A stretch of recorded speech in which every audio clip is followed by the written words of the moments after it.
con el estudio de hoy, la continuación del estudio de la pasada. Estamos estudiando cordón de tres mechones. Cordón de tres. Vamos a orar, que el Señor te ayude. Soberano Señor y Padre Celestial, Padre, gracias por la oportunidad que nos concedes de reunirnos para estudiar tu palabra. Te pedimos, Señor, que tu gracia y tu misericordia se manifieste en nosotros, permitiendo que tu Santo Espíritu nos guíe a toda verdad. Y te alabamos, Señor, que sabemos que tú suples nuestras deficiencias, cubres nuestros defectos y nos guías, Señor, y nos confrontas con la Escritura para bien.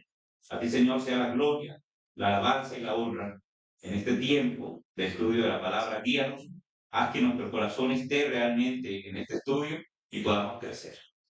Amén. Y amén.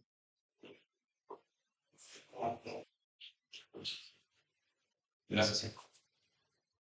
Bueno, lo que estamos en este tiempo es que, el desarrollo.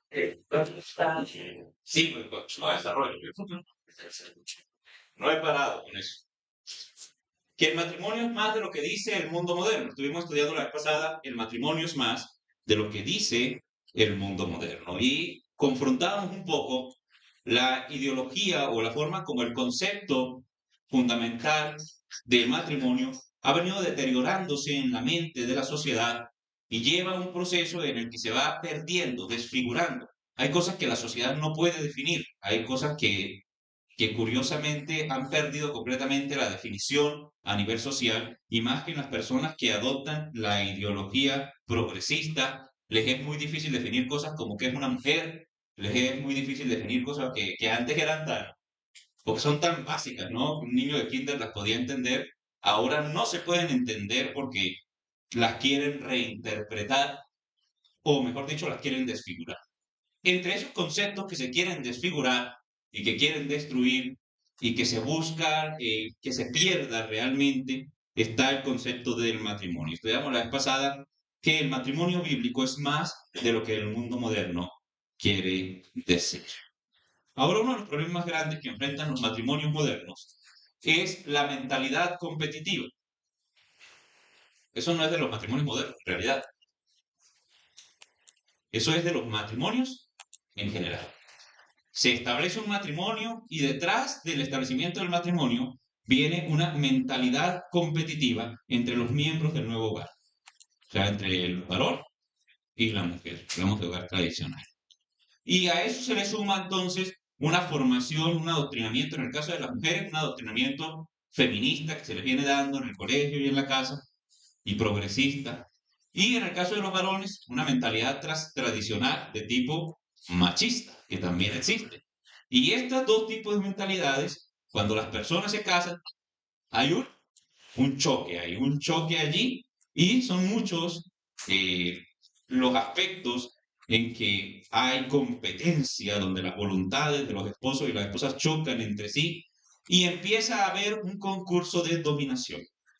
¿Cómo me las ingenio yo para dominar a mi pareja, ¿verdad? Para domar la fiera, dicen por allí los varones cuando no están escuchando a las esposas. Entonces, ¿cómo hacemos para domar la fiera? Ahora, les decía yo, el matrimonio es más de lo que dice el mundo moderno.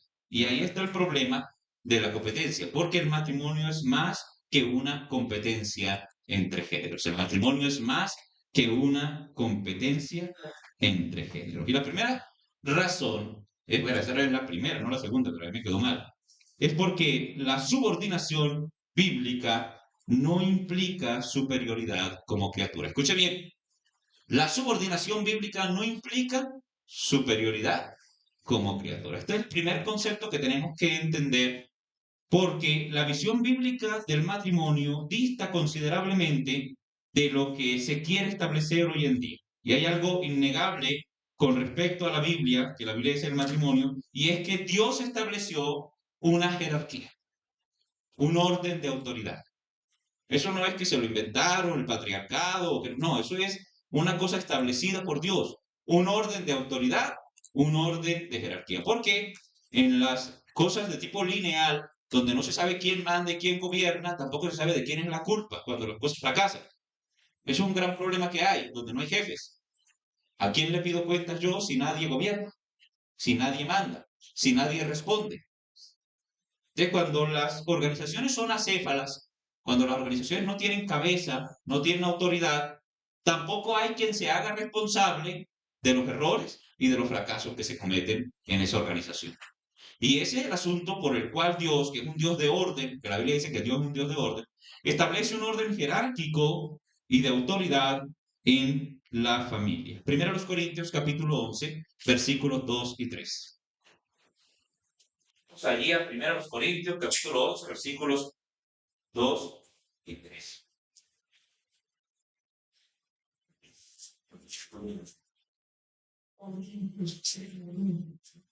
¿Están allí? Amén. Bueno, leemos juntos. 1, 2, 3. Os alabo, hermanos, porque todos os acordáis de mí y retenéis las instrucciones tal como os las entregué. A ver, que están como dormidos. 1, 2, 3. Pero quiero que sepáis que Cristo es la cabeza de todo varón y el varón la cabeza de la mujer y Dios la cabeza de Cristo. Muy bien, aquí tenemos un orden claro de autoridad. Quiero que sepáis que Cristo es la cabeza de todo varón. Y la primero que establece es quien está por encima de todos los varones, ¿verdad? Dice, Cristo es la cabeza de todo varón. Evidentemente está hablando de varones cristianos. Su cabeza, su directriz para seguir, para obedecer, es la voluntad de Cristo. Cristo es la cabeza de todo varón. Y aquí viene la parte que no le gusta a muchas personas. El varón es la cabeza de la mujer. Y luego nos pone la otra parte. Dice, Dios es la cabeza de Cristo. Está hablando del Padre, en este caso, es el Dios que está allí. Entonces, en el hogar, para hablar específicamente de eso, en el hogar el varón debe cumplir la función de ser cabeza. Y eso, más que un privilegio, es una responsabilidad que hay allí. Una responsabilidad. ¿Y de qué nos habla ser cabeza? ¿Para qué sirve una cabeza? Para dirigir muy bien. ¿Para dirigir para qué? Para pensar, oiga. Se supone que usted es el que debe pensar, le dice la mujer ahí al hombre, ¿verdad? ¿Qué más? ¿Para qué sirve una cabeza? Para guiar, oiga, sí. Para guiar. Acá, el cuerpo normalmente sigue a la cabeza. La cabeza es la que gira primero. ¿Qué más? Para, para tomar decisiones. ¿Qué decir, hermano? Para ver, sí, ya nos dijeron aquí. Por allá escuché proveer, no. No, nadie dijo. Ah, bueno, pero también, usted come, quite de la cabeza. Mire, las cucarachas viven varias semanas sin cabeza y se mueren de hambre porque no tienen por dónde comer. Así que ahí está otra responsabilidad de la cabeza. La cabeza también tiene la mayor cantidad de sentidos por los que entra información al cuerpo. La mayor cantidad de sentidos. Entonces, muy interesante, ¿no? Cuando uno hace un análisis de qué significa ser cabeza.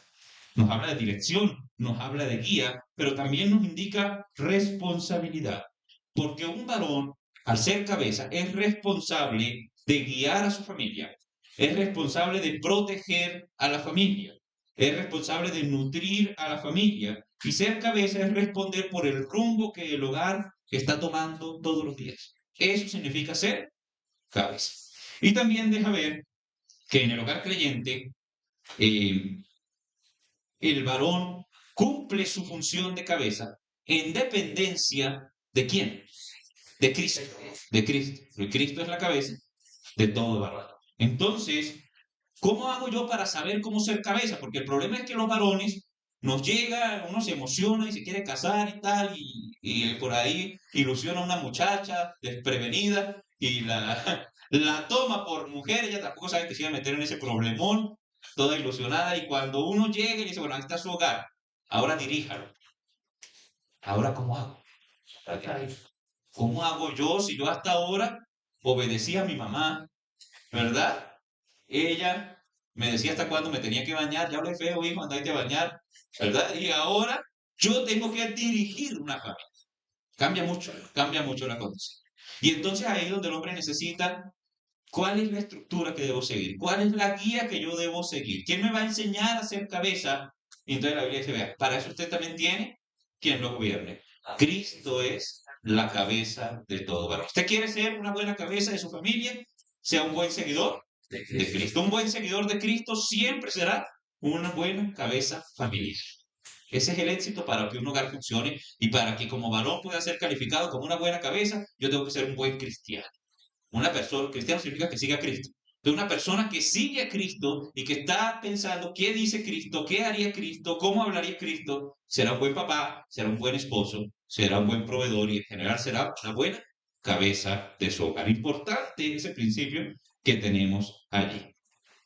Y entonces, también el reconocimiento de esa subordinación como principio espiritual es esencial para que funcione el hogar. ¿Por qué el reconocimiento de esta condición? Porque ahí está el versículo que nos dice, vean, el orden de la familia es así.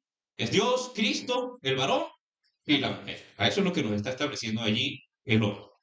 Ahora, todo depende de que usted lea ese versículo y en realidad quiera aceptar ese orden, porque así el varón puede decir, no, de malas, yo me gobierno solo y a mí no me interesa que piense Cristo. Y entonces te va a ser una pésima cabeza, una pésima cabeza. O también puede pasar que la señora diga, no, a mí eso no me lo enseñaron así, a mí eso no me gusta ni me suena. Y entonces el reconocimiento de esa subordinación como principio espiritual es esencial, porque la Biblia nunca le manda al hombre a reclamarle a su mujer la posición de cabeza. Hágase respetar. Nunca usted no va a encontrar un versículo que diga así.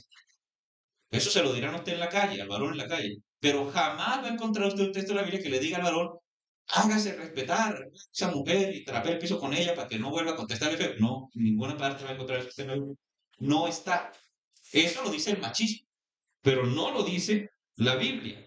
Entonces, el hombre no está para reclamarle a su mujer la posición como cabeza. Pero si una mujer es sabia, si una mujer es inteligente y si una mujer es temerosa de Dios, va a dejar que su hombre tome ese lugar. Nunca impida que su esposo tome ese lugar. Es muy, muy importante. Ahora, con respecto a esos roles, a esa condición que tenemos ahí, vamos a mirar el libro en Efesios, por favor. Efesios capítulo 5, 22 al 24. No aparece allí, pero lo podemos buscar. Allí en Efesios 5, 22 al 24, la escritura cita, las casadas estén sujetas a sus propios maridos como al Señor. El texto más aborrecido en la Biblia por el feminismo tal vez sea este, las casadas estén sujetas a sus propios maridos como al Señor. Y vuelve y nos dice el orden.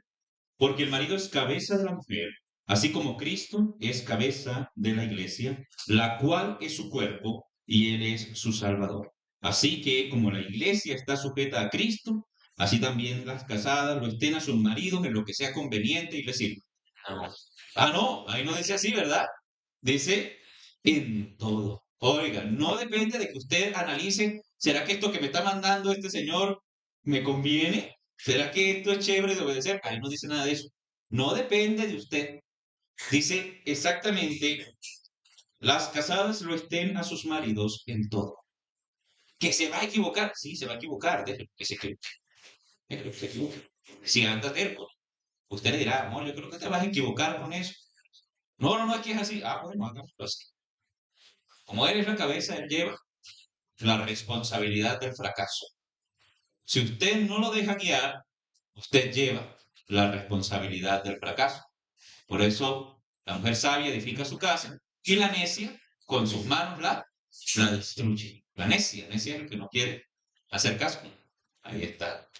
Qué importante eso. Entonces, si una mujer desobedece este mandato de Dios, la principal perjudicada es ella misma. ¿Por qué? Porque usted se casó con un hombre admirable. Normalmente la mujer enamorada tiene un velo, no solamente con el que se casa, sino un velo con el cual ve al marido. Ella no se da cuenta que ese hombre tiene defectos por todas partes.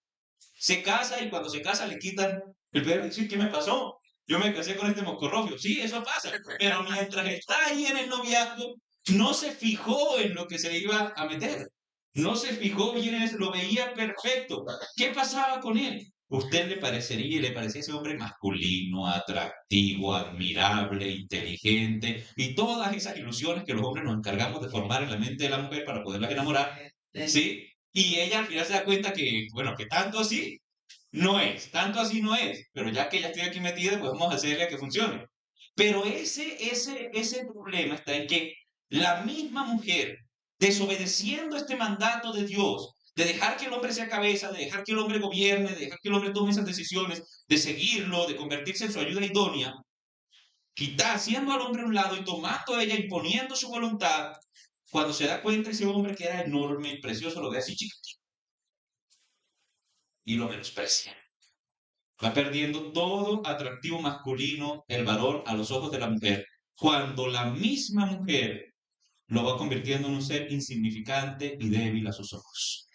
Cuando una mujer llega al hogar y hace al hombre a un lado y comienza a gobernar, y ella es la que quiere decidir y tal cosa, ¿qué hace el hombre? Normalmente, a no ser que sea un hombre muy bravo, pero son escasos, normalmente el hombre se hace, pues sí, no, lo que vos querás, amor, para no pelear, lo que sea. Entonces, no, sí, lo que vos querás. ¿Qué vamos a comer? No, pues lo que hagas está bien. ¿Verdad? ¿Cuántos hombres contestan así, alzan la mano los hombres que ni siquiera queremos decidir qué comer? Ah, ¿verdad? Uno es así, uno que no, no, no. Mientras haya comida, yo como lo que sea, mi reina, no, no hay problema. Uno quiere meterse en problemas de nada. Y si uno está viendo un partido de fútbol, si uno está viendo una película o si uno está haciendo algo y viene la mujer a poner un perete, uno quiere que ella se encargue, decidí eso vos, el color que sea. Hacé eso sí, como sea, ¿no? Eso no pasa nada. ¿Por qué? Porque los hombres fácilmente le sacamos el cuerpo a la responsabilidad de ser cabeza. Nos gusta que otros se encarguen del trabajo. Y la mujer tiene una habilidad de ser ayuda idónea. Quiere decir que lo que usted no haga, ella está dispuesta a hacerlo, pero no deja de restregarle en la cara que usted no lo hizo, ¿verdad? Ella le va a restregar en la cara que usted no fue capaz de tomar esa decisión. Y cuando todo salga mal, pero va y me dejaste solo. Va y decimos lo de alrededor. Los demás no sé cómo dirán, pero así decimos, no, bueno, ¿eh? Me dejaste solo tomar la decisión, pues eso es culpa tuya. Y tienes razón, culpa suya. Por dejar esa cabeza, ese cuerpo, sí, cabeza. Ahí como los pollos, ¿sabes? Que los pollos pueden seguir corriendo sin cabeza. Ay, sí. Ay, sí, ok, bueno, eso está bien. Sí sucede, pero se mueren al final. Se mueren. Importante eso. Importante. Lo de los pollos no, sino lo de la Biblia. Entonces ahí está el primer. Sí, pues muy importante, ¿no? Muy importante. La Biblia lo que sí hace es indicar hacia dónde quiere Dios que dirijamos el hogar como cabeza.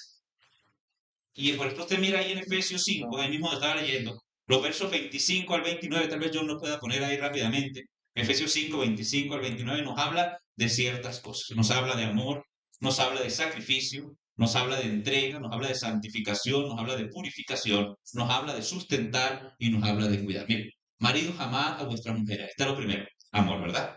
Ahí nos habla de amor. Sigue diciendo, así como Cristo amó a la iglesia y se entregó a sí mismo por ella. La segunda forma de dirigir el hogar es sacrificándose. El hombre tiene que aprender a sacrificar. El hombre egoísta siempre será una mala cabeza. Recuerden que el domingo pasado estudiamos que los hombres tenemos una tendencia natural a ser muy, muy egoístas. Muy egoístas. Queremos tener nuestro tiempo, nuestros recursos, nuestros amigos, nuestros, etcétera, etcétera. Somos egoístas. Y somos tan egoístas que no queremos sacrificar nada por el bienestar de la pareja y por el bienestar del hogar. Y eso, aquí el Señor nos corrige y nos dice, como Cristo amó a la iglesia y se entregó a sí mismo por ella. Seguimos, John, ahora sí. Para santificarla, la santificación, apartarla de lo malo. La mujer no es para exponerla, la mujer no es para ofrecérsela a otros, la mujer no es para todas esas prácticas pecaminosas de hoy en día, no es para eso, al contrario, es para santificarla, apartarla para mí mismo, para presentármela a mí mismo.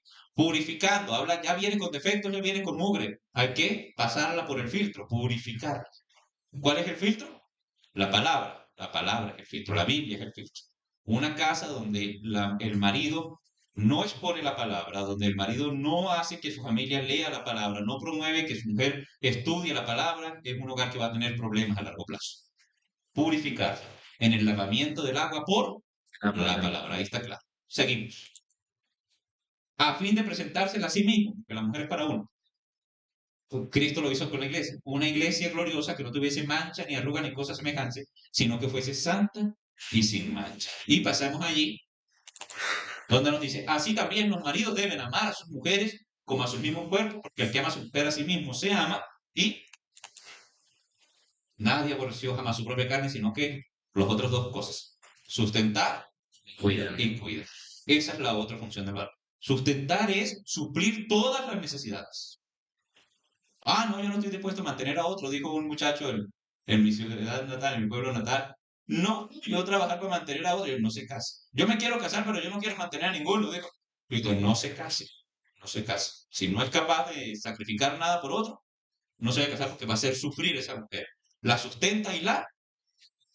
Ahí está lo que es ser un esposo, según la palabra del Señor.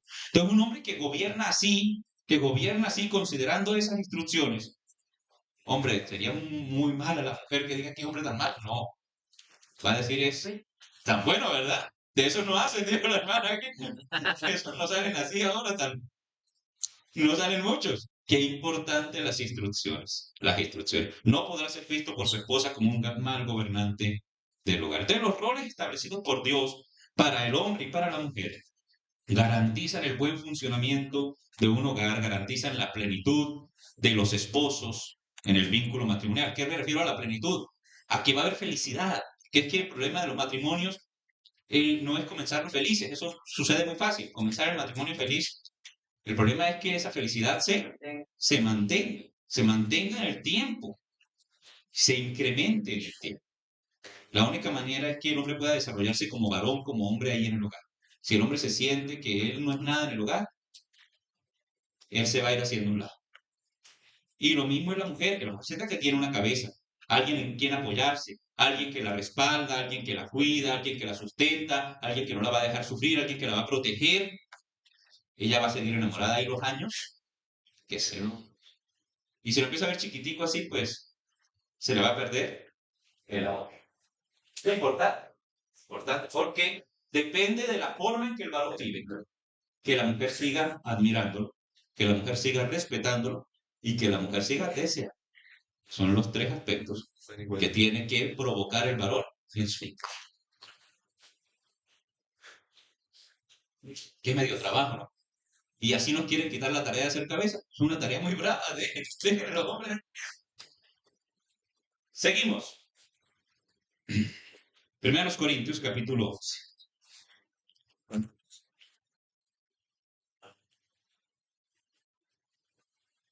Primeros Corintios, capítulo 11. Vamos a mirar una cosa, y es que ese orden de autoridad ya está establecido. Dios lo colocó. ¿Sabe por qué lo colocó? Dijo, mire, Dios por encima de todo. Cristo, que está sujeto a Dios, el varón sujeto a Cristo, y la mujer sujeta al varón. Pero ese orden de autoridad que Dios estableció no implica un orden de superioridad como que es el problema del machismo. Ahí donde entra el machismo, ¿no? O el feminismo también, ahorita el feminismo radical, de la mujer arriba. No. Como criatura, vamos a ver que no hay, no hay superioridad. Leemos allí entonces, miren que es el mismo libro, 1 Corintios, capítulo 11, versículos 11 y 12, a la cuenta de 3. 1, 2, 3. Pero en el Señor ni el varón es sin la mujer.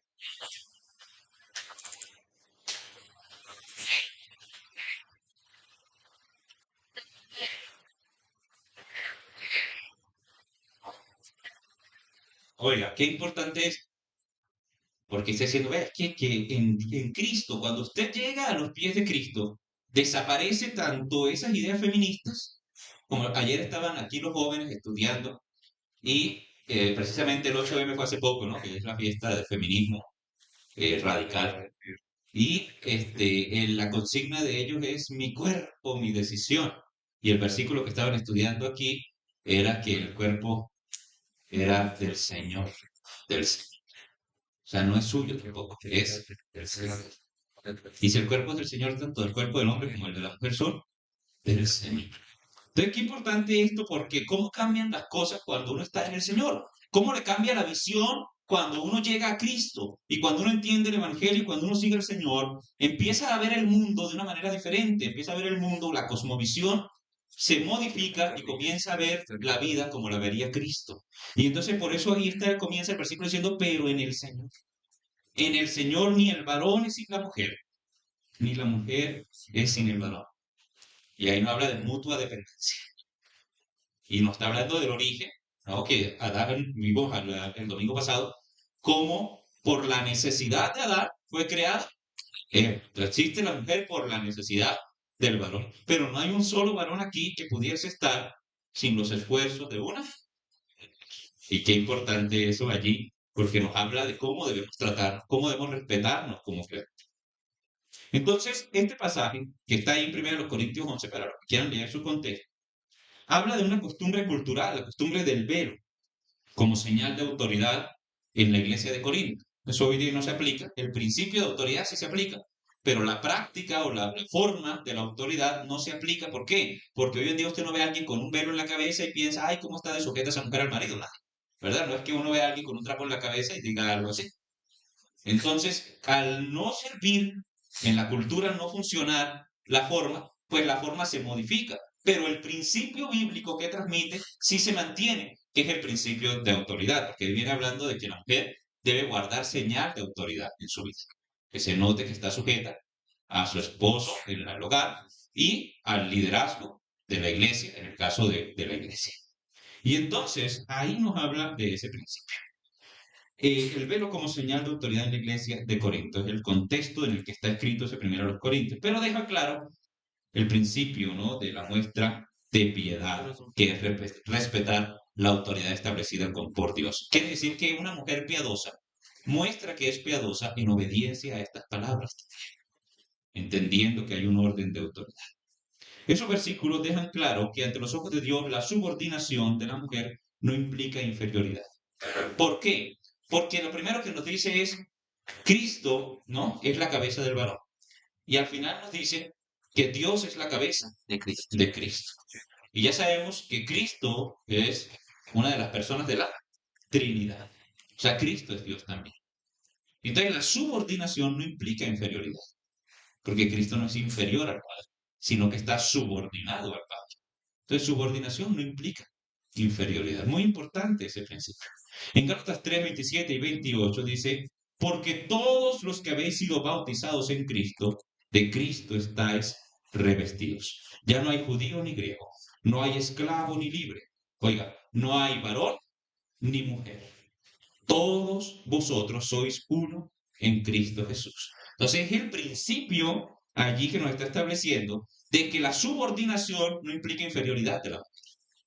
Y eso es algo que tiene que tener claro el varón que está gobernando, muy claro el varón que está gobernando, pero que también tiene que tener claro la mujer para entender que esa subordinación la hace por obediencia a Dios y no porque ella sea inferior. Eso es lo que la Biblia explica. Ahora, eso no necesitó una lucha de cientos de años de mujeres gritando en la calle, nada de eso se necesitó. Eso lo estableció Dios desde el principio, así. ¿Cuál es el problema? Dejar este libro de lado. Ese es el problema de la sociedad, dejar esto de lado. Esa lucha no había que hacerla en la calle gritando, eso con la Biblia era suficiente. El problema de la gente es dejar la Biblia de lado. Entonces, los hombres y las mujeres fueron creados diferentes, gloria a Dios que fueron creados diferentes. Definitivamente es muy importante eso. Y se complementan mutuamente y necesitan un hogar donde desarrollar plenamente ese rol que Dios les dio. Por tanto, los hombres y las mujeres deben cuidarse de caer en el engaño ideológico que les coloca en una falsa competencia. El hogar no es un lugar para ver cómo hago yo para mandar al otro, manipular al otro y vencer al otro. El hogar es un lugar donde yo puedo desarrollar el rol que Dios me estableció. En el caso de los hombres, desarrollar su capacidad de liderazgo. Y en el caso de la mujer, cumplir con ese rol de ayuda idónea y sentir lo que siempre ha buscado, esa protección, ese cuidado, esa compañía, ese respaldo. Qué bonito es el hogar que Dios inventó, ¿no? El que Dios inventó. Avanzamos. Es más que una competencia entre género porque la búsqueda de dominación es manifestación de pecado.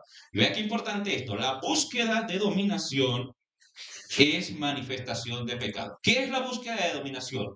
¿Cómo hago yo para mandar al otro? Que esa es la lucha. ¿Cómo hago yo para que el otro haga lo que yo quiero? En el hogar hay una lucha por intentar que el otro haga lo que yo quiero. Entonces, ¿de dónde nace eso? ¿De dónde nace esa ganas de imponer la voluntad sobre el otro? Eso nace en Génesis capítulo 3, verso 16. Quien lo encuentre lo puede leer. Génesis 3:16.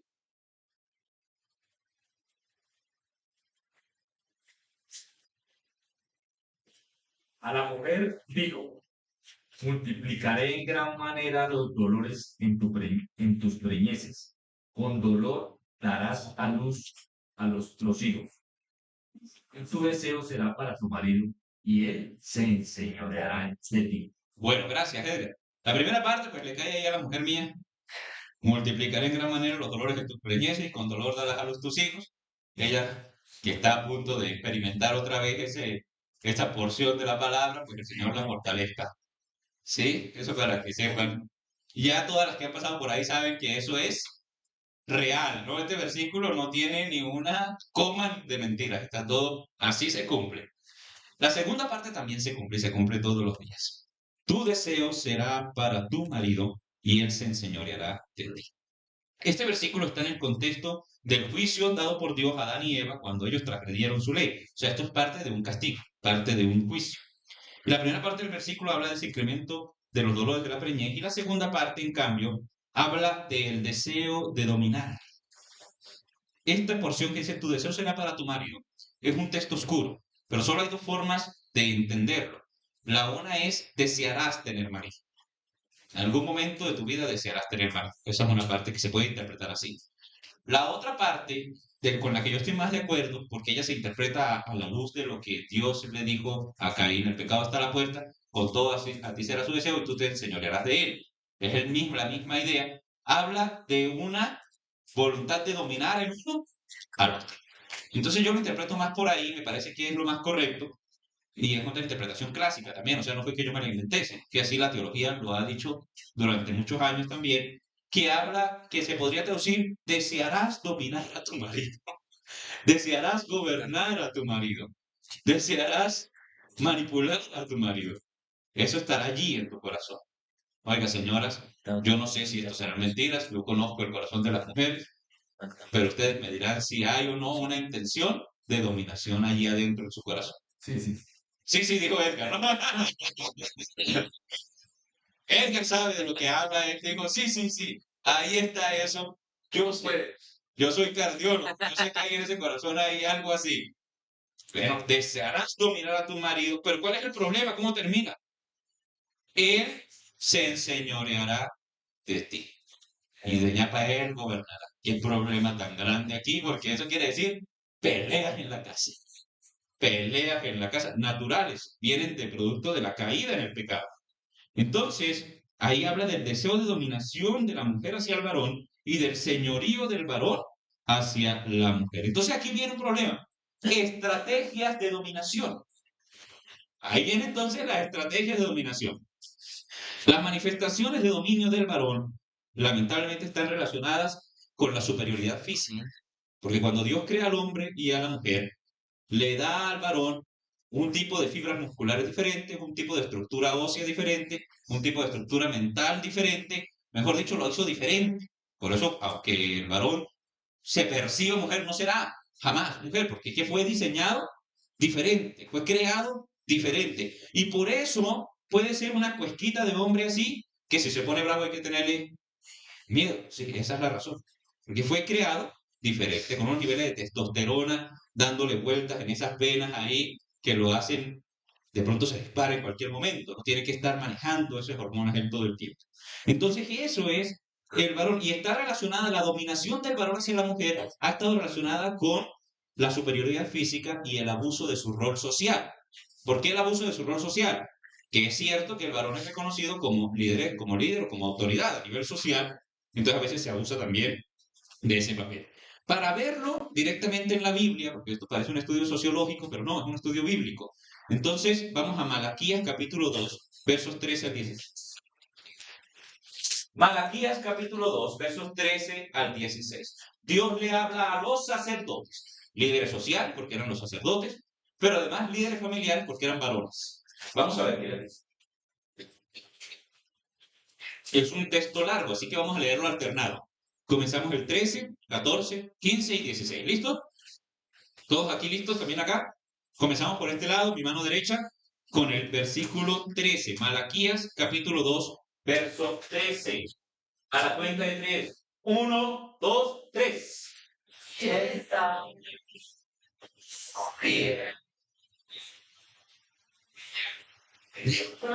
Paremos. No.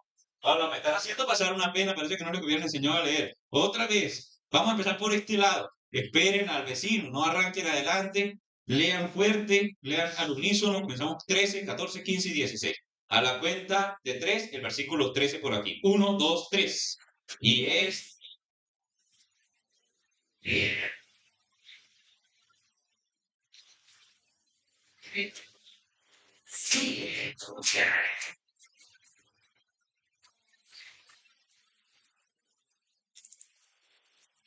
Diréis, corrompe,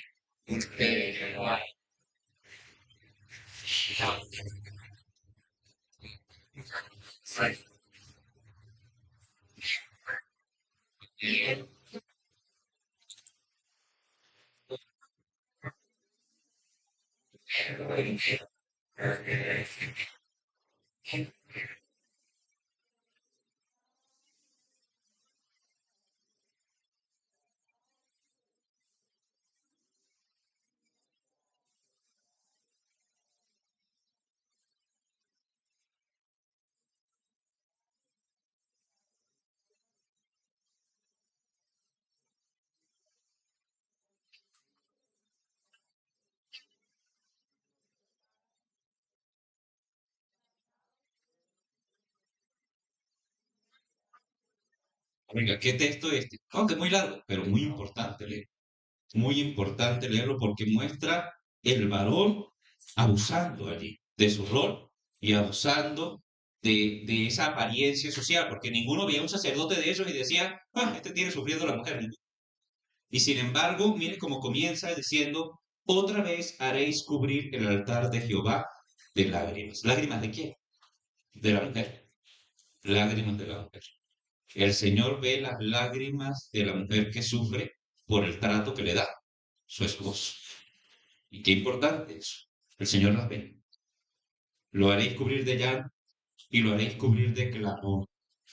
Y por eso, cuando vengan a ofrendar, yo no aceptaré esa ofrenda. En serio. Ellos iban y ofrendaban.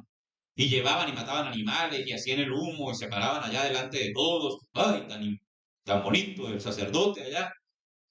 Pero el Señor no recibía esa ofrenda con ánimo, porque las lágrimas de su mujer estaban sobre el altar también, atestiguando en contra de él. Ahora, ¿quién ve el trato íntimo? ¿Quién ve ese trato íntimo entre el hombre y la mujer? Dios lo ve. Jehová ha atestiguado entre ti y la mujer de tu juventud.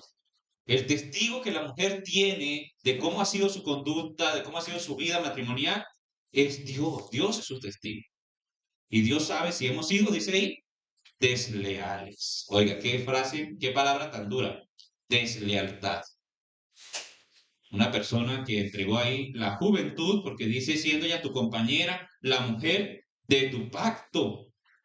Y entonces habla de un pacto hecho delante de Dios, de amarse, de respetarse, bueno, tantas cosas que uno promete y que después es muy difícil cumplir. Y entonces comienza la deslealtad. Qué tristeza, ¿no? Qué tristeza. Guardaos pues en vuestro espíritu, no seas desleales para con la mujer de vuestra juventud, dice allí. Ah, no, que es que ya no está como antes, que cuando yo la conocí, cosas una... a ver, mamacita, ahora pues, ya parece una masita. ¿Verdad? Sí. Porque fue la mujer de eso. Me lo acabé de inventar y me salió tan bueno, ¿eh? Entonces, ahí está. La mujer de la juventud. Ella entregó la juventud. Ahí está.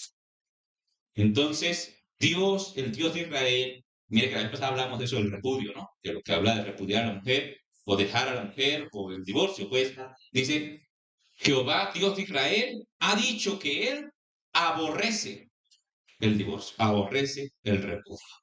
Ahora, el repudio no tiene que ser únicamente divorcio. El repudio puede ser dentro de las mismas cuatro paredes de la casa, viviendo con la misma mujer, y sin embargo, estarla repudiando. Jehová, Dios, aborrece el repudio. Y ahí está entonces ese versículo. Guardaos pues en vuestro espíritu, no seáis desleales, le dice Dios a los varones. Los sacerdotes creían que su posición delante de Dios no era afectada por la manera en que trataban a su esposa. Pero Dios veía las lágrimas de esas mujeres y detestaba esa deslealtad. Y otros varones usan el enojo, usan los gritos, usan la violencia para dominar. Hombres que cuando tocan la puerta, los niños se esconden, tienen que salir corriendo a buscar unas chanclas, porque si no tienen las chanclas en la puerta, ese hombre se entra a gritar, a pelear, y la gente le tiene miedo, y ya papá se puso bravo, y la mujer también no sabe cuándo ese hombre le va a echar la mano encima, y es huyéndole, y es corriéndole, en temor. Hombres perversos que utilizan su superioridad física para crear terror, para crear terror. Y qué peligro, porque la imagen de lo que es un padre se fija en sus hijos con ese tipo de experiencias. Y luego cuando uno le dice, Dios es el Padre Celestial, ellos no tienen una buena imagen. Y entonces qué responsabilidad que cuando los hijos de uno lean la Biblia y lean que Jehová es el Padre Celestial, inmediatamente lo van a relacionar con el papel que nosotros hacemos como padres. Y ahí es una gran responsabilidad. Ahí está entonces, como de recuerdo, que no aparece ahí Efesios 4, 31 al 32, que dice, quítese de vosotros toda amargura. Son hombres que viven en una sola amargura, ¿no? A la amargura, acusando a los hijos y a la mujer de haberles dañado la vida. No, usted se las dañó a ellos, no ellos a usted. Quite de vosotros toda amargura, todo enojo, toda ira, toda gritería, toda maledicencia. Oiga, la boca de un varón no debe por qué salir una grosería en la casa. Jamás. Quítese de vosotros toda maledicencia, toda malicia. Entonces, ¿cómo tengo que ser? Antes sed benignos unos con otros. Sed misericordiosos, perdonándoos unos a otros, como Dios también nos perdonó a vosotros en Cristo. Ahí está la dominación del varón y lo equivocado que es intentar dominar de esa manera al hogar.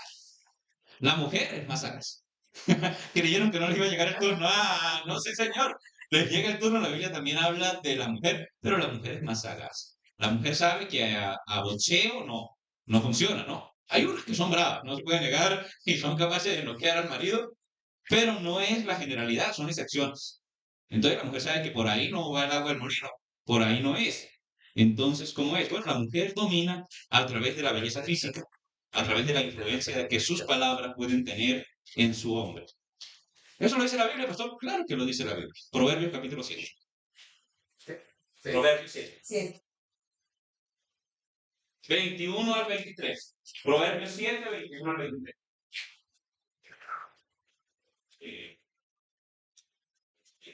Quiero que todos los varones se pongan de pie. A ver, los varones, pónganse de pie, eso, hermano. Varón primero. Varones de pie, vamos a leer aquí fuerte, Proverbios, capítulo 7, 21 al 23. Si a usted le está pasando, tenga cuidado. Aquí está, Proverbios 7, 21 al 23, a la cuenta de 3. 1, 2, 3. Lo rindió con la suavidad de sus muchas palabras, le obligó con la salamería de sus labios, a punto se marchó tras ella, como va el buey al degolladero, y como el necio a las prisiones para ser castigado, como el ave que se apresura a la red y no sabe que es contra su vida, hasta que la saeta traspasa su corazón. Siéntense, varón. Mejor dicho, ahí está claritico. Claritico cómo funciona el asunto. Ahí dice, lo rindió, lo rindió y lo único que tuvo que hacer esa mujer con... Yo no sé si esa mujer habla como esos que le contestan a uno cuando uno llama a clase. Aló, ¿verdad?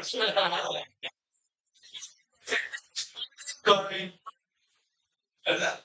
Lo rindió. ¿Qué más, bebé? Lo rindió.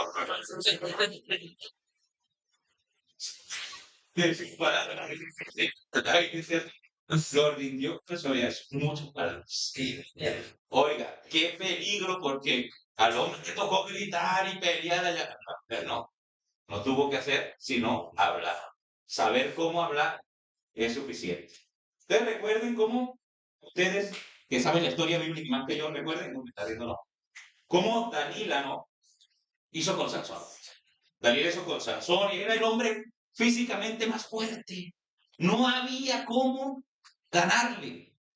Mató 1000 hombres de una vez, fue él solo. Después cogió unas puertas enormes de una ciudad, las arrancó con sus quicios completos, con los postes, las subió a una loma y se las dejó allá. Y los pobres varones de la ciudad no sabían ni cómo bajar eso. Entre todos, no podía. Era un hombre monumentalmente fuerte. No había un hombre tan fuerte físicamente como él, pero era un pisco de la carrera. La mujer lo volvió nada. La mujer lo volvió nada. Jueces 16:16. Dalila ya le había hecho 2 veces la trampa. Y le pregunté, ve, ¿cómo haces para que no te la fuerza vos? Y él decía algo y al otro día le amanecía con lo que ella le dijo. No, que amarrame así y al otro día le amanecía amarrado. Se la habían hecho ya 2 veces. Y mira lo que dice Jueces 16:16. Jueces 16:16 nos dice hasta dónde llega la samarería, ¿hasta dónde puede llegar? Jueces 16:16, miren lo que dice. Vamos a pedir a la dama, ¿verdad? Que nos haga el favor de leer este versículo. Jueces 16:16. El pastor nos está enseñando cómo dominar el marido. Vamos a aprender. No. Jueces 16:16. A la cuenta de 3. 1, 2, 3.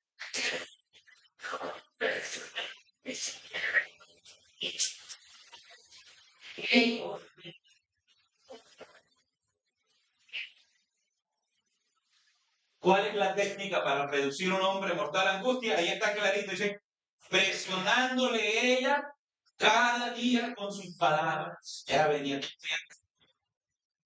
Vos no me querés. Esa era la parte. Mentiroso. No me hables. Yo no voy a parte con usted. Y así, todos los días importunándole, dice que el alma del varón fue reducida a una angustia. Pero no sabía qué hacer con esta mujer enamorada y esta mujer estaba brava con él. Y miren cómo lo puso. No solo eso, miren acá. Acá se convirtió en uno de los peores reyes, el peor de los reyes. Y la Biblia dice en Primera de Reyes 21, 25 al 26, ninguno fue como acá, que se vendió para hacer lo malo ante los ojos de Jehová, porque Jezabel, su mujer, lo incitaba. Así dice la escritura, no me cree, búsquelo. Primera de Reyes 21, 25, así lo dice. Y luego sigue diciendo, él fue en gran manera abominable, caminando en pos de ídolos, conforme a todo lo que hicieron los amorreos, a los cuales lanzó Jehová delante de los hijos de Israel. Hizo todo lo peor, pero ahí está clarita la razón, dice, porque Jezabel, su mujer, lo incitaba. Manipulación de géneros. De una o de otra manera se presenta. Siempre se presenta. Que hay hombres que quieren usar las estratagemas de la mujer y se ven muy ridículos, pero lo hacen. Y que hay mujeres que creen que gritando como un macho van a lograr algo que no funciona. Pero a veces se equivocan. Pero si son sagaces, las maneras de la Biblia son esas. Así como lo hacen, así fue que se logró lo que ellos lograron hacer. Ahora, no está más de más recordar la reprensión de Dios a Adán en Génesis 3:17, ¿no? Por cuanto obedeciste la voz de tu mujer y comiste del árbol, le dijo Dios a Adán.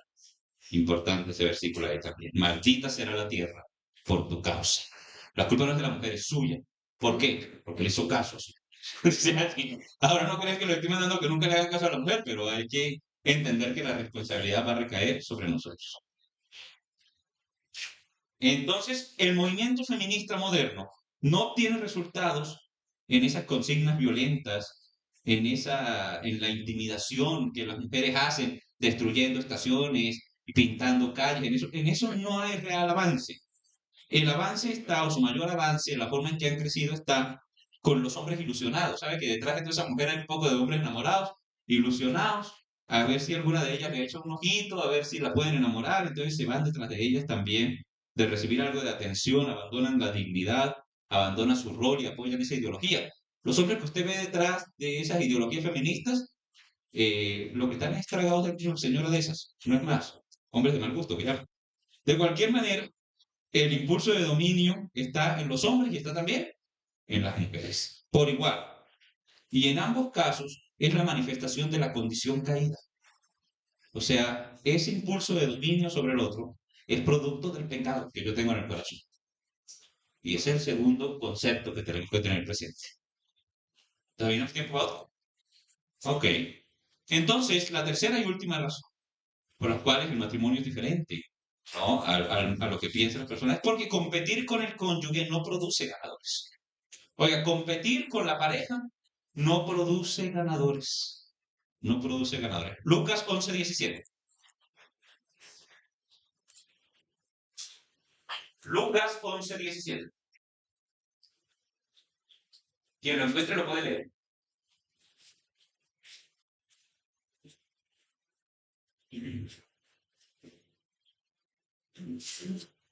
A ver, ¿quién es el lector? ¿Sí? Mas él, conociendo los pensamientos de ellos, les dijo: todo reino dividido contra sí mismo es asolado, y una casa dividida contra sí misma cae. Una casa dividida contra sí misma cae.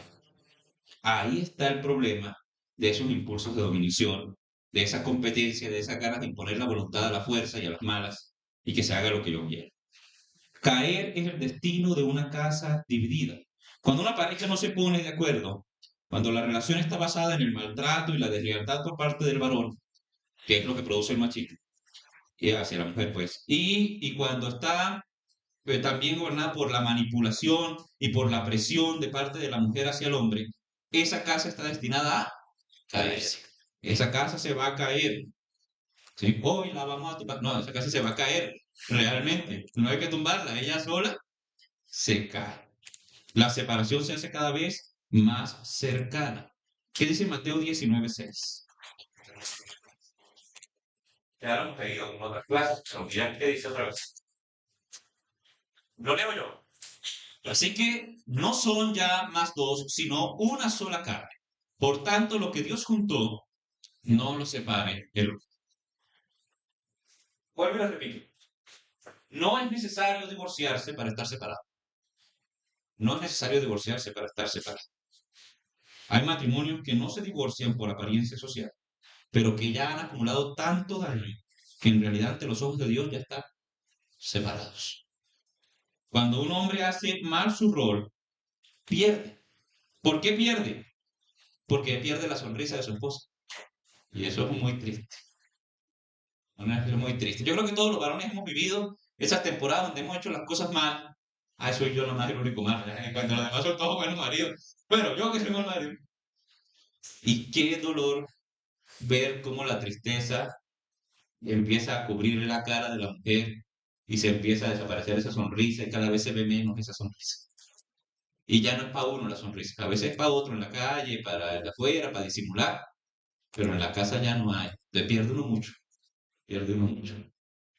Cuando uno hace mal el trabajo, pierde uno la sonrisa de la esposa, pierde su compañerismo, la confidencialidad de la mujer, pierde el corazón de la mujer, pierde la admiración y el respeto que la mujer siente por uno, y al final pierde el cuerpo de la mujer, que es mucho, muy doloroso. Y bueno, y cuando una mujer que logra dominar a su pareja pecaminosamente, con manipulación, con todo esto, ¿qué pierde? Bueno, pierde ese varón admirable. Pierde ese varón seguro de sí mismo que le gustaba a ella cuando estaba muchacho, ese hombre se desapareció. Pierde la guía, pierde la protección de su esposo, pierde a su proveedor, ya no es el proveedor. Y al final también pierde el corazón de su esposo y pierde su cuerpo. Miren, de lo que estamos hablando es algo peligrosísimo. No hay ganador. En esto no hay ganador. Incluso la persona que piensa que está dominando es un perdedor también. El que gana es alguien ajeno al hogar. Y no estoy hablando de la señora esa de la esquina que usted no tiene rabia. No, señora. Hablo de Satanás. Esa vieja es Satanás. Bueno, se parece, pero no. Está hablando de Satanás, el de la Biblia, el verdadero. ¿No? El ángel caído. Ese es el que gana. Ese es el que gana. Satanás con sus maquinaciones. La Biblia dice, no ignoramos sus maquinaciones. ¿Cómo que no? La iglesia es una ignorante de que Satanás está maquinando contra la familia todo el tiempo. Ten mucho cuidado, ahí está Satanás, detrás de todas esas tentaciones, detrás de todos esos impulsos de dominación está Satanás. Al destruir las familias, se debilita la iglesia. Mucho. Cada familia que cae, cada hogar que se rompe, es un golpe duro para la iglesia. Muchas de las personas que estaban y no están después de un fracaso matrimonial. para que ustedes sepan. Y qué tristeza es eso. Que la iglesia también paga el pecado nuestro. Entonces concluimos hoy, porque está muy largo. Debemos luchar contra el impulso de dominio en el matrimonio y cumplir nuestros roles en obediencia a Dios. Que el Señor nos ayude a los casados y a los que están antojados de casarse, pues que lo piensen y que miren cómo es el negocio para que hagan las cosas correctamente. Pongámonos de pie y démosle gracias a Dios.